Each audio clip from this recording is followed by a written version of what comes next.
Thank you, guys. I appreciate it. When you first go in basic training, and first thing they do before we go inside the building is they tell you to take your hat off.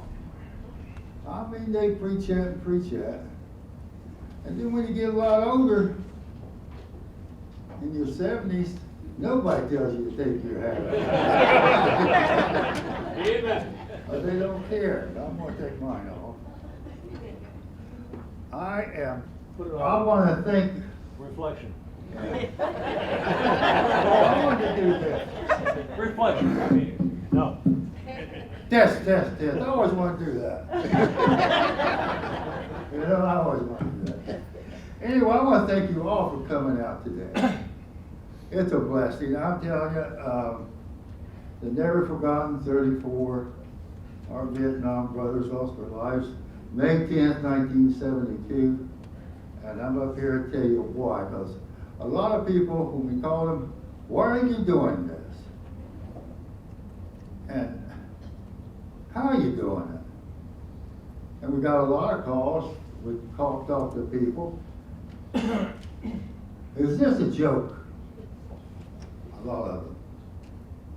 Man, this isn't a joke. I won't let you talk to my wife. She don't lie. I may have to sometimes, but she don't. So anyway,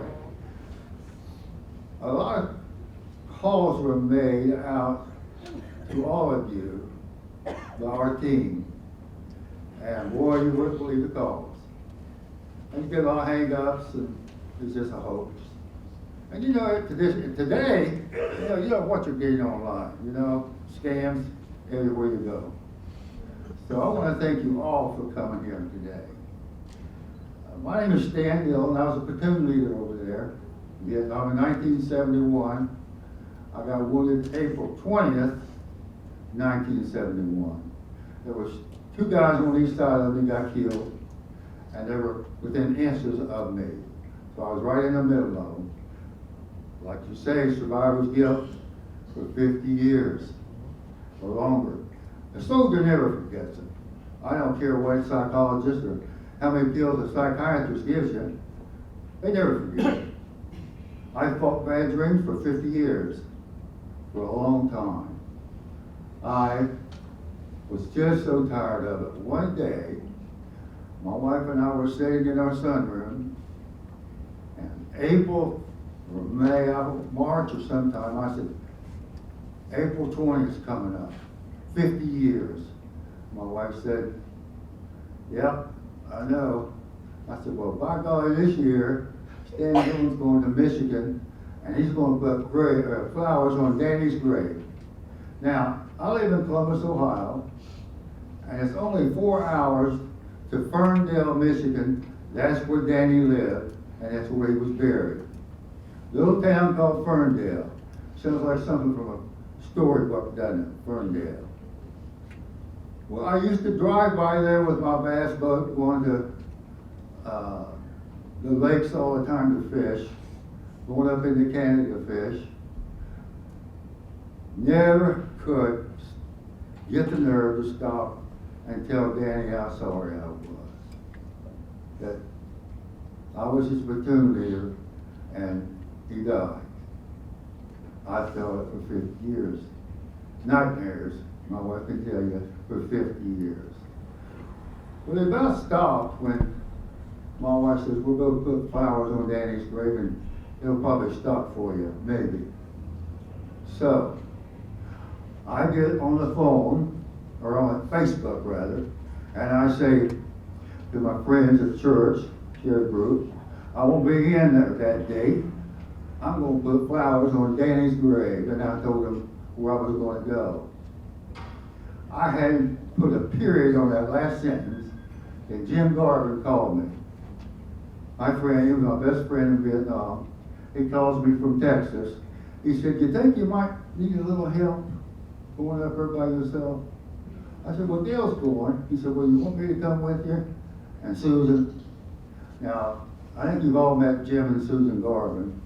They've been tying ribbons in this place for a whole week, so. And Jim's been climbing poles, putting up everything. And But, he called me, and boy, wouldn't you know it, I got calls from, half the cab guys. I'll come and I'm going with you. I'll go with you. Another call, I'm going with you. Another email, I'm going with you. We still had 11 guys. Well, I was so amazed I couldn't believe it. So, we get up, so we start putting this all together. We're all going to go up there and put flowers on Danny's grave. Oh, by the way, my wife is going to get a wreath of the first calf, and made out of flowers, yellow flowers, with black stripe ribbon down to it. So it'll be really special. After $500, it was real special. It was really special after $500. So I'm telling you, we got it made. And then the wives of the veterans wanted to come too. And we've been shut up in the house for 2 years. That COVID, you can look at me and tell, well, I didn't go anywhere. My wife went to the grocery store, I stayed right on that recliner, watching television, watching YouTube. Look, I've learned how to make cabinets and all kinds of stuff, but I don't know how to make anything. You know what I'm saying? But I got all the tools. Now you can bring no Chinaman all you want, but I've got some nice tools. I do. Those guys are all right. I've got DeWalt tools. I've got all kinds of different tools. You're going to find out they're all made over there. But anyway, we started calling. We said, what about the families? So I got a hold of Danny's brother from a sister. No, not from a sister. I forget how I got his name. His brother, younger brother, lives in Florida. He retired in Florida. And I called him up, and I said, well, we're going to do this, and would you guys like to meet us in Michigan, where he's from? And he said, maybe. And that's a long way to drive back up there for that. I said, well, we're going to try to have a little memorial for him. So we did. He agreed. He said, well, I tell you, and I said, I want to talk to Danny's family. And I said, in Vietnam. Danny had a point guy with him. He was my point team. His name was James Cardwell. Now, he got killed the same day. They worked right beside each other. Now, point team in Vietnam is really special. You train them, and buddy, they don't leave each other. They go out in the woods with each other to do their business, and then watches over a guy while he does it, and back. Fire bases, they're always together. They're just like that. They never get apart. I don't know what it is. But James was from California, and Danny was from Michigan. How they got together, I believe it was in training, but they were in Vietnam together. So, I talked to him,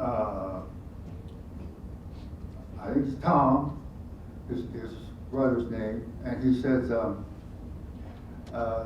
said, well, I'd like to get a hold of Danny's wife, because that's all he talked about in Vietnam was how beautiful she was, and he had twins, two beautiful girls. He said, man, you gotta see my beautiful twins and my beautiful wife. I said, well, I'm planning. I'll go back up and we'll check, meet you. Anyway, it's a good talk. But he talked about him all the time. So talking to Tom, his brother, I said, he said, but you won't get too much out of her because my family didn't have anything to do with her after all that. And these guys could tell you that were with me. Oh man, we didn't know if we were going to have a fight there or not. But we had the family, siblings. After we talked to him, he showed up for the memorial at Danny's grave. And Danny's beautiful wife remarried after a few years, and her husband raised the twins.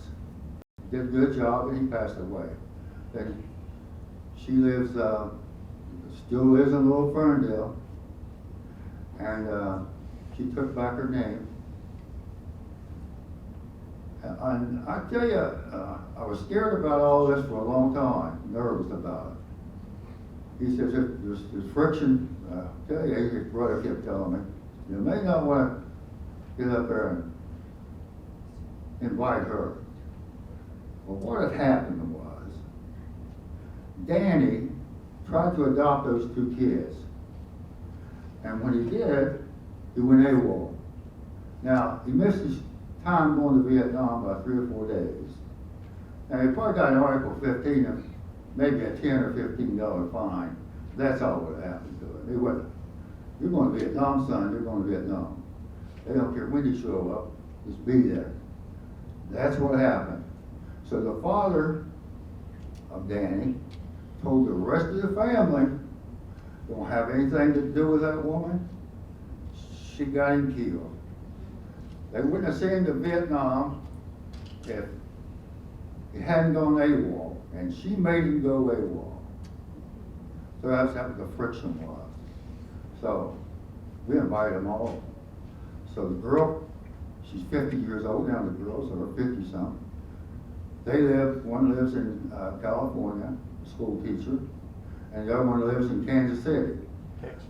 But another school teacher, and Kurt's talked to him a lot, lives him well. And beautiful kids, we call them kids, but a beautiful family. And I invited them to the memorial, and we had her there, and half the town, half of his, the kids from high school were there. Danny was a good baseball player, good football player, just an exceptional athlete. So, we get them all invited to the memorial or to the gravesite. Starts to snow, and it's cold, winds are blowing, and we contacted VFW, and the VFW sent out a team to do the 21-gun salute. Looks like the boys today with the M14s, snapping that thing. Well, head of the VFW that day was standing next to me. He kept saying, hurry up, don't say much, hurry up. He said, I got a 78-year-old guy down there, and he's the youngest guy in that squad, and his feet are cold. I said, I can't help this, and this is the God's truth, that's what he said. So he said, he just keeps hitching. I said, well, I had a lot planned to say about Danny today, but I do want to thank his wife and kids for coming. And you know, after that day, those families got together, and they just love each other now like nothing happened. Unbelievable. Talk back and forth on Facebook, talk to each other on telephone now. They just accepted those girls and Danny's wife. That was our first memorial. And tell you, it's a tough deal to go do all that stuff. But then we did one in Iowa. It was a couple of months later, I think, Jim.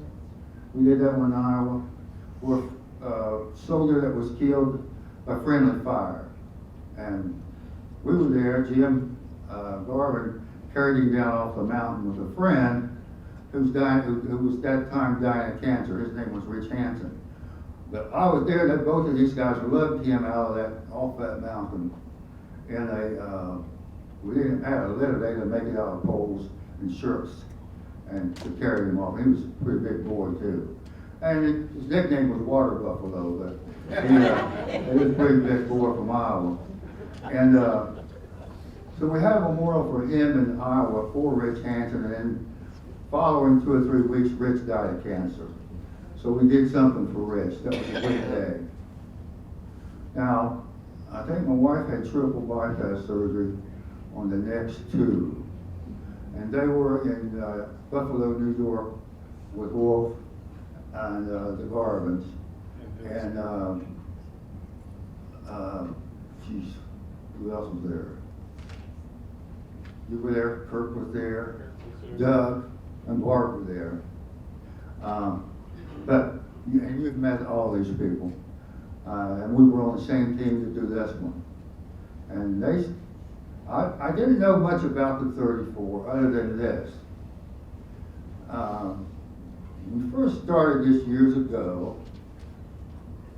Rich is back there, and Bill Tom's back there. A few of us. There weren't very many of us going. We're at a reunion, and but we built it up to what it is today. And I can tell you, I started this spreadsheet of all these guys, and I had orders of their social security numbers. Now today you couldn't do this, but back then, I took those social security numbers and sent them to a finance company in Sweetwater, Texas. That's the way the woman talks. I'm from Sweetwater.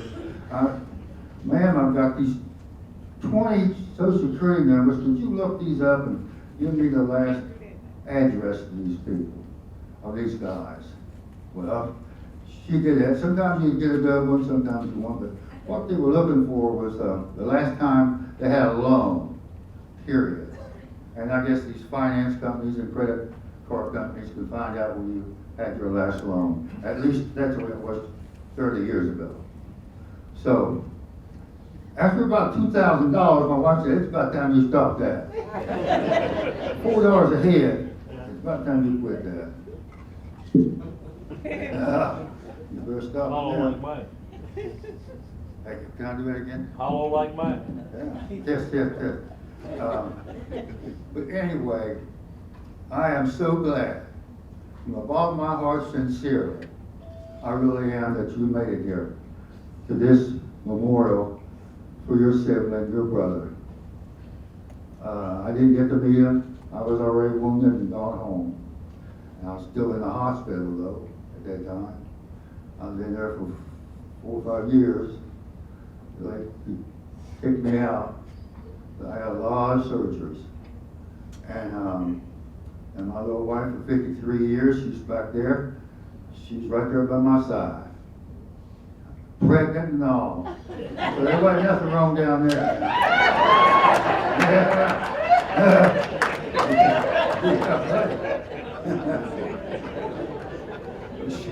I'd have a surgery, look over at her, and she's sitting there knitting and crocheting, pregnant. And she could be just stuck way on it. I was proud. Yeah, even another surgery, doc, 'cause she's gonna have it right here, just right past in the Air Force Base Hospital.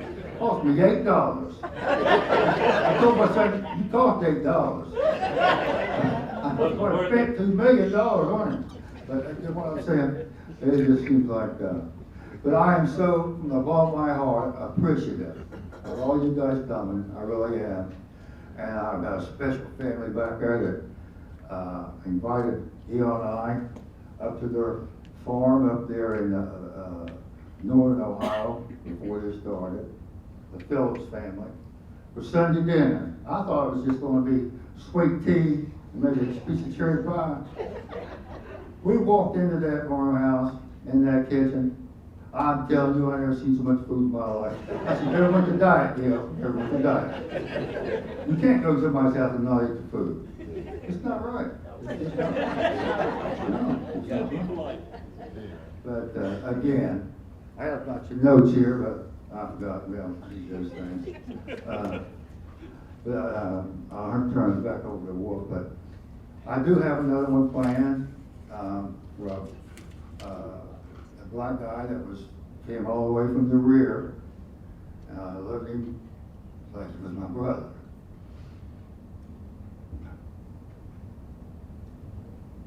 His name was Joe Hall. He had borrowed my Bible.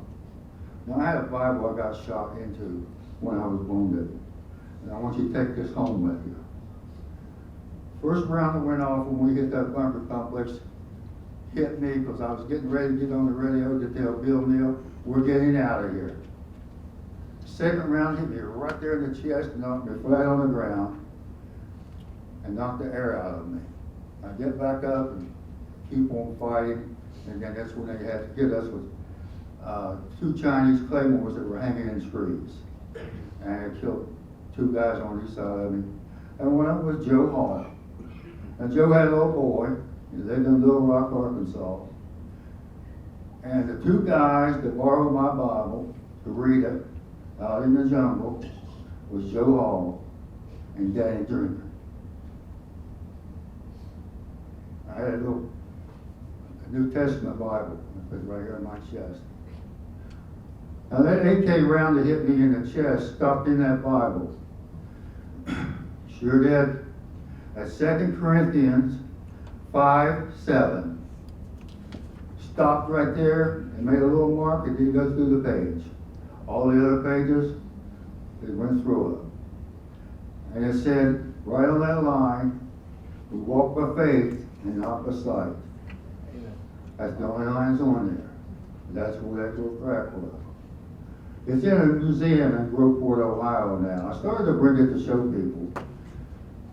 But the guy that runs the museum, it's his museum, he said, don't you lose that Bible. I might as well just shut down my school program if you lose that Bible. With all the school kids, they took a trip to go to the museum, and all the history from the Civil War all the way up to Afghanistan, he's got stuff in his museum all about it. He's got a Chinook helicopter, a Huey like we flew around in. Matter of fact, one of them was the same helicopter that was used in Vietnam, and the pilot went looking for a serial number on that helicopter. He found it, he built it all back together, he flew it in and landed it in Warren's museum out back. It's had a lot of stuff. I've always thought about having a reunion there and then take everybody to that museum. But I decided not to bring it. I told Warren I'm gonna take it this time and put it on the missing man's table and show it to people. But I was just afraid I'd lose it or something, and I don't have anything up there anymore. You know what I mean? It's about all gone. So I appreciate you listening to me. I can sit up here and shoot the jaw all day, but I'll get off of here and turn it back over to Wolf. So thank you again for coming. God bless you all.